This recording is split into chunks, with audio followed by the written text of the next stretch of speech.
গোপালগঞ্জের 4 মামলায় আসামি 3008 জন, গ্রেপ্তার 300 শতাধিক।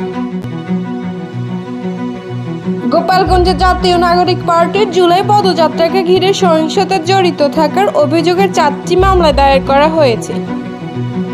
এই মামলাগুলোতে আওয়ামী লীগ, যুবলীগ ও ছাত্রলীগের নেতাকর্মীদের নাম উল্লেখ সহ মোট 3008 জনকে আসামি করা হয়েছে।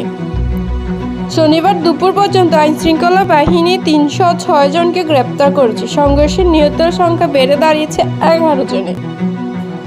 সর্বমোট গোপালগঞ্জ সদর উপজেলায় সাতপাড়া গাড়ি ভাঙচুর, আগুন লাগানো ও রাস্তায় গাছ ফেলার প্রতিবন্ধকতা সৃষ্টির অভিযোগে সন্ত্রাস বিরোধী আইনে সদর থানা আরও একটি হামলা হয়েছে।